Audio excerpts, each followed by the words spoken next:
I was brought up in an Irish Catholic family, very Catholic. A lot of priests and nuns in the family. We were not just churchgoers. I mean, my grandparents, they probably said the rosary every night of their lives till they died in their 90s. And I wanted to become a priest. My grandmother used to set up the dining room table, and I would practice saying the Mass at the dining room table. I went to a private Catholic boys' high school, so I would ask questions, and the answers, if they didn't have a good answer, they'd say, well, you have to take it on faith.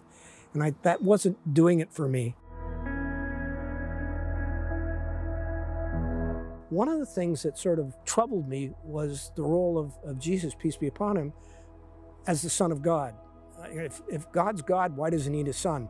That's how I sort of just evolved into sort of being a loose soul.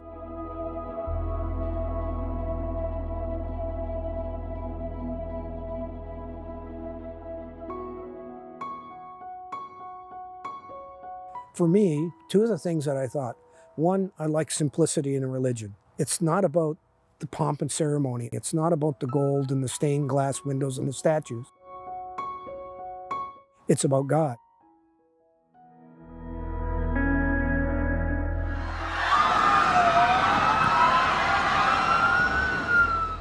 When 9/11 hit, I was like a lot of Westerners. Let's go over there and bomb those guys.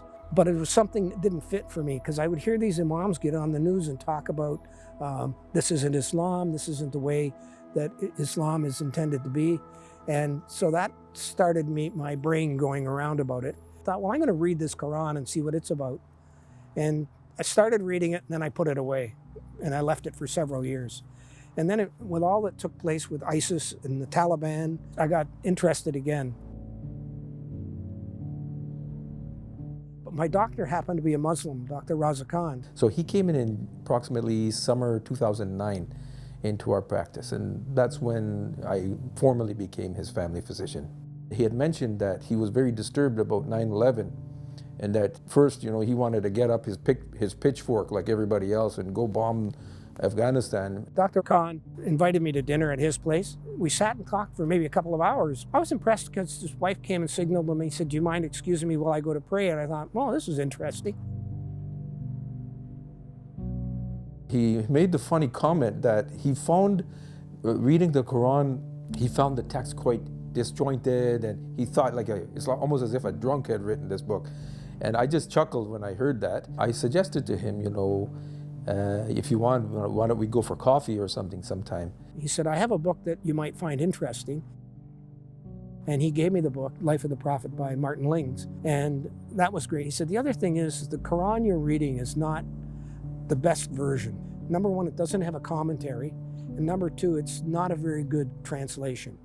He gave me a lead on what Quran I could get. And I really didn't do much with it. I sort of read the book, but I didn't read it wholeheartedly, but something kept gnawing at the back of my mind on it. And finally, one day I got the book out again and I read it again, but this time I read it like really trying to read it. And that turned me on.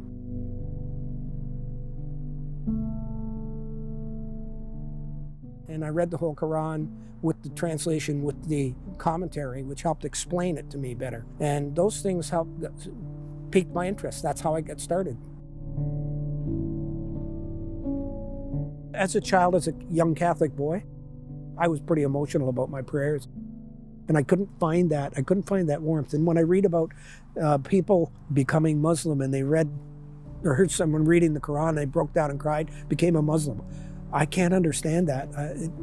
I could never do that. That would be doing it from the wrong end of the coin. I had to get it here first, and I'm still trying to get it here where I want it. What I do remember was I asked him, do you believe that God is one? He said, yes. I said, do you believe that the Quran is a message from God? He said, yes.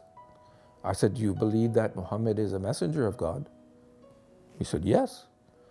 I said, you're Muslim. And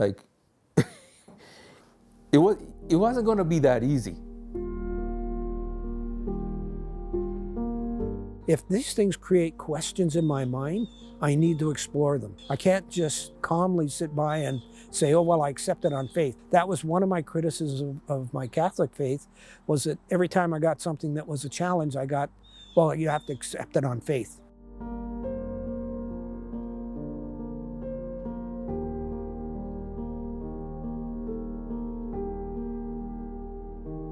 He said, why don't you come on Friday to the Hamilton Mosque with me to prayers? And I said, sure, I'll come. So I got there, and I'll never forget that Friday afternoon. There's like 750, maybe 1,000 people there. And I'm sitting there not knowing what to do. And they start, and I'm looking around this room, and I'm seeing all these non-white faces. And I thought to myself, what am I doing here? I mean, I'm encroaching on these people's religion and their culture. I have no business being here. And I was sort of bothered by it. Sat on it for a week and decided I'm going to go to the Brantford Mosque, because I lived in Brantford, not Hamilton. In 2017, in the month of August, Michael started to come to the mosque.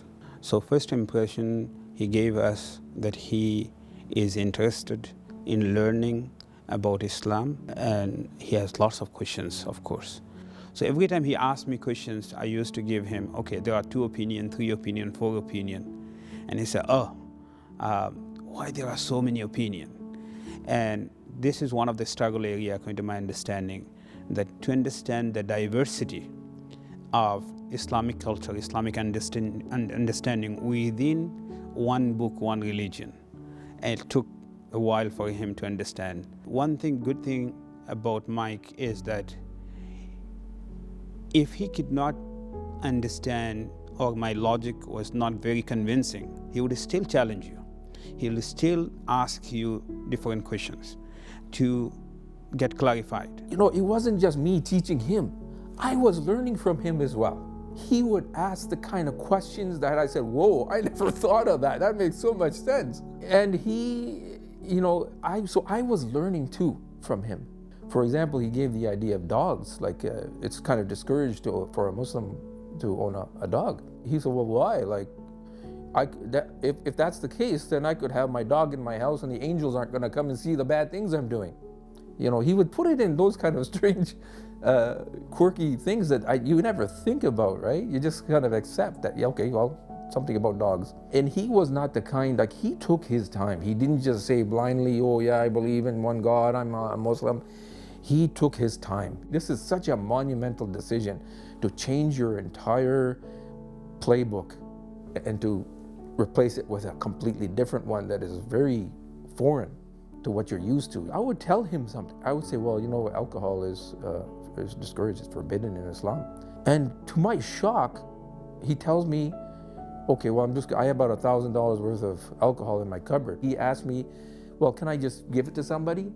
And I said, yeah, but you know, it's kind of wrong. You're giving something bad to somebody, and it's kind of looked down upon. I poured it all down the drain, including a very expensive bottle of rare wine. Broke my heart to see that go, but I did that.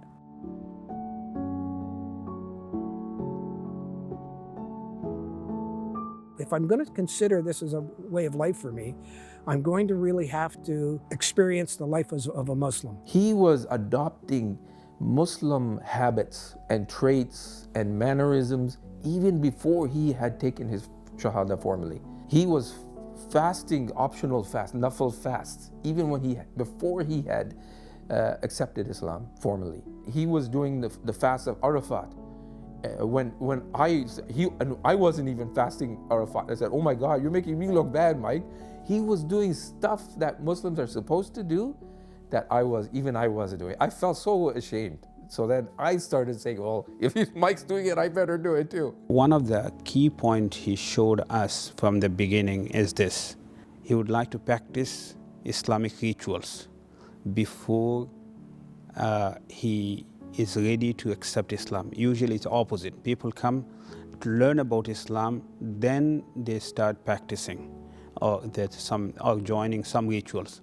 But Michael, from the first day, what he conveyed to us, I'm here to experience Muslim culture, Muslim rituals, your prayer service and other things. And faith, through this practice, I may understand your faith better. I never seen any person who is that much organized. He came to me in first few days with huge folder, and it has lots of his collections, his research, his questions, and everything very well organized. Weekly, it's a study plan, and with his study materials. And each chapter he had lots of questions. I started studying. I put together a curriculum, just like a university curriculum. I had classes on different subjects all day, every day, 5 days a week, sometimes 6 days a week. The reading, the studying, I've read the Quran probably, I don't know how many times, several times. I found that I would do this for 6 to 8 hours a day and set time aside in my schedule for my prayer times. And that's what I did. I stopped watching as much TV. He came to me with his folder, with his ideas, that I understand how difficult, how challenging my journey was from non-Muslim to Muslim. And many times when we address the new Muslims, we don't necessarily understand their challenges, because this is new journey for them and their background is different than my background. He was learning how to do salah. And the Imam basically was saying, well, just say it in English because Allah created language. He'll understand you. But Mike was not satisfied with that. He had to do it properly. And so he wanted to learn salah.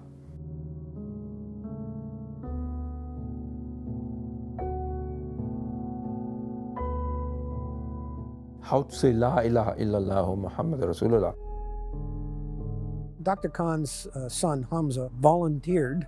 I think his father conscripted him, but he volunteered to help me learn my prayers in Arabic. So I thought, why don't we start by saying Bismillahir Rahmanir Rahim, in the name of Allah, the most beneficent, the merciful.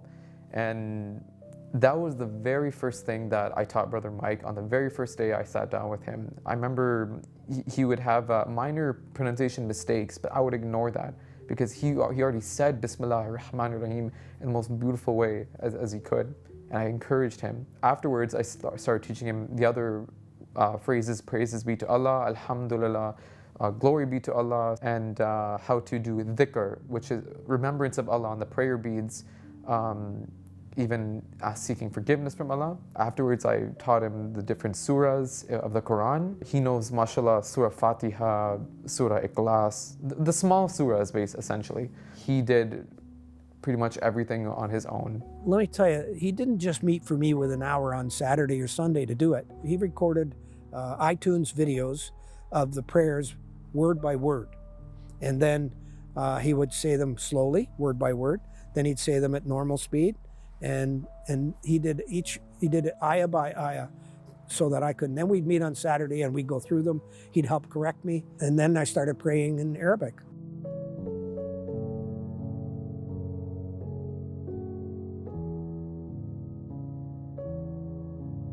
And then I started doing all the sunnahs. Then I started praying the night prayers. This guy is an amazing man for research and for educating himself. And he was basically on a mission to seek knowledge.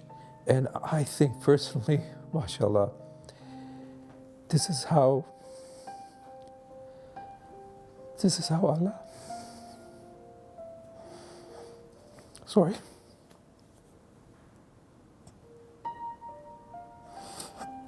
This is how Allah has mercy on somebody when he sees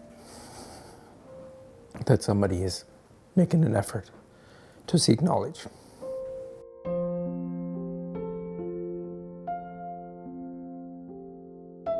Mike said something profound that I just learned. After all, this is about my life.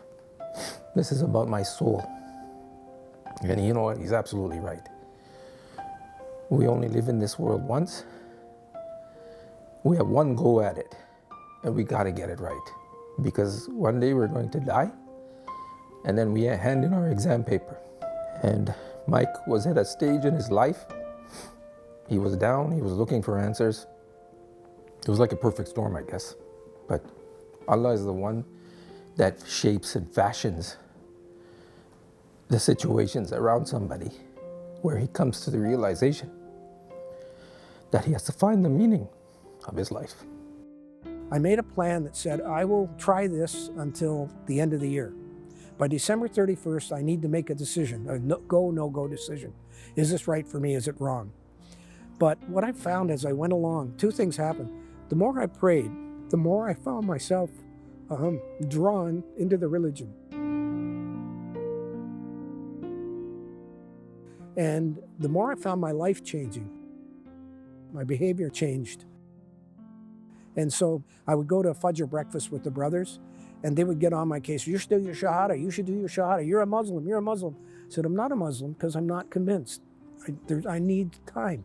But you're living like a Muslim. You're a Muslim. And I said, no, not yet. When I'm ready, I'm ready. A week before the end of October, that's when he said that I'm thinking of taking the Shahada. I'm ready to become Muslim. Usually people ask us how to say Shahada. But Arabic pronunciation is always a difficult one. So we don't actually prepare a new Muslim to, with Arabic pronunciation, with the whole phrase, La ilaha illallah Muhammadur Rasulullah, ashhadu an la ilaha illallah, wa ashhadu anna Muhammadur Rasulullah, that I bear witness there is no deity worthy to be worshipped but Allah alone, and Muhammad is his final messenger. But Michael was different, and this one, he said, please come and help me to understand and practice Arabic one. Number one, I don't want Imam to say and repeat, I repeat after you, Arabic one. I would like to say my Shahada by my own, in Arabic. I guess around 7th or 8th of October, I really came to the conclusion, I think this is the right thing to do. So I let the Imam know that I was ready to do my Shahada. Did it on October the 13th, 2017. And on that Friday, he made his Shahada without my help. He just declared it by himself. This is one of the unique things he did.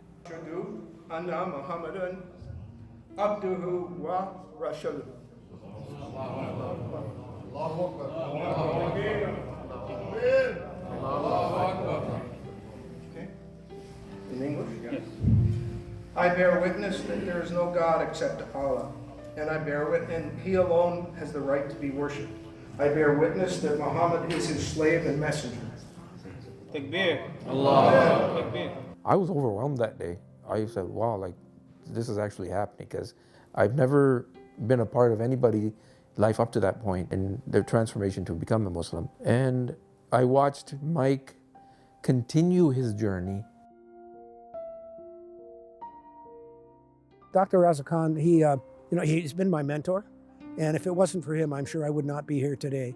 He was my doctor, and he finally got to the point where he had to tell me I needed to find another doctor because he ethically couldn't look after me because I become part of his family.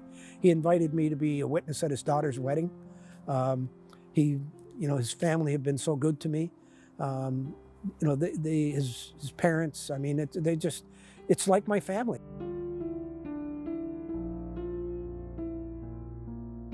Mike has always been a very calm person, but he was more relaxed. He was more at peace. He was always the kind of person who related very well with me and with youth. He was very balanced. He wasn't panicking because he knew that Allah is sufficient for him and that he has reached the truth. And he was expending his resources to make sure that his knowledge, he was buying these amazing books that I didn't even know these books existed. And he's even gifted books to me as well. And these are amazing books that are even helping me in my spiritual development. This is my library that I put together of my books about Islam and to help me, guide me and increase my knowledge. So I keep adding to the library. I got a couple more books coming in. I got several copies of the Quran, several versions of the life of the Prophet, peace be upon him, books on Hadith. I've read them all, or a couple of them I haven't quite finished yet. One of my go-to books is the Study Quran, which has really been helpful for me in understanding some of the interpretations of the verses. So my goal is, I love books, so my goal is to build this library over time with meaningful books and increase my knowledge. One thing that Mike did say that he was struggling with, he said, when I read Quran, it's like I don't feel anything. When I'm doing my salah, I don't feel anything. I just feel like I'm saying random words. But then he started talking about Surah Nur, and he had tears in his eyes. He was crying.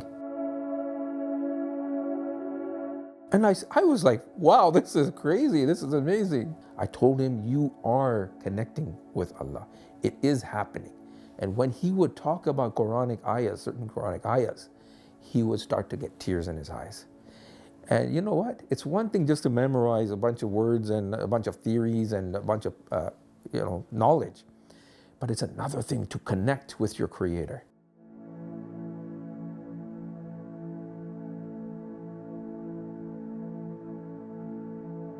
I found that one of the frustrations in this whole process for me was that there's no place to go to get instruction to be a Muslim.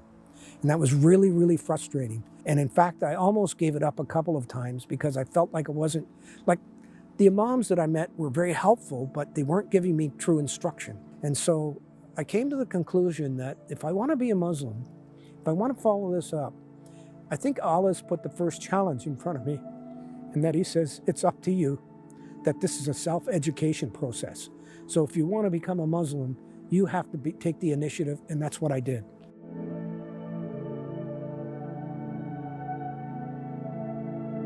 So he came up with the whole program for new Muslims, that how you teach new Muslim, how you actually make your topic, your talk more relevant to new Muslim, that actually make new Muslim interested in Islam, to understand easily, as well as involve them with their new faith. He has moved out of town. He's now in London, and he is flourishing in that community, and he's making amazing contributions even there. This is another thing, is that before he moved to London, he contacted me. He says, I'm going to London.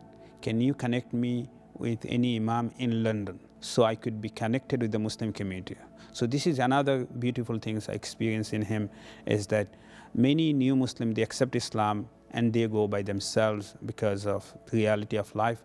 But as far as Michael is concerned, he was part of this community, he was part of this mosque. He made sure before he left this city, he knows the imam, he knows the masjid of that community, and he made sure that they also know and they have reference.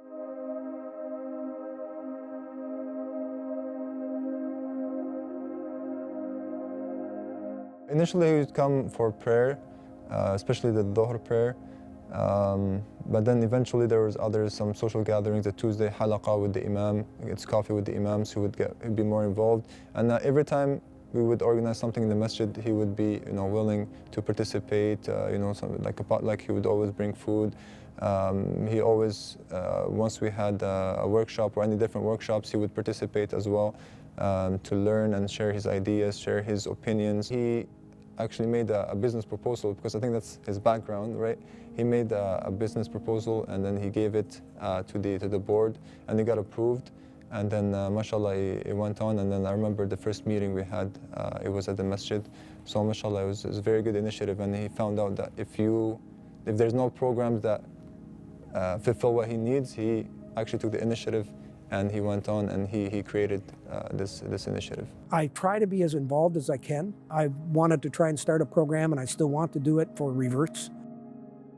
I made a decision. I wanted to learn to read the Quran. And for me, believe me, that's a challenge. But I've been working at it.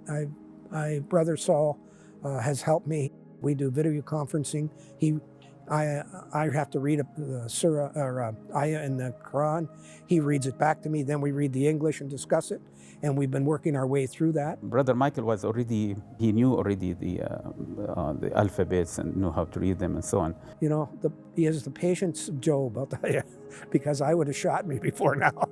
But I still am at the point where I read the Quran haltingly, word by word, sounding out words still. He says I've made pretty good progress, but I'm not satisfied. It's not where I think it needs to be. My grandson, actually, he loves talking to him. So I would say he's been friends to the 3 generations we have in my place. The brother is more than a friend. I'm trying to learn and absorb as much as I can about Islam and understand my religion and understand better how to enhance my relationship with God.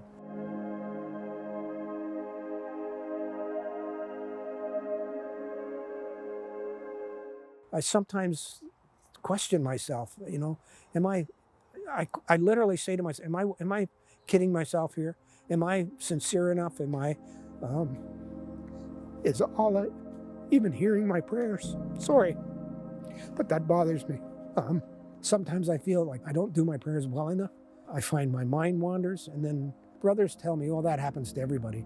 But the truth is, that's not acceptable to me. I did the 5 prayers every day. And I can tell you, since I started that in June of 2017, I haven't missed a prayer yet. Came close, but I haven't missed one.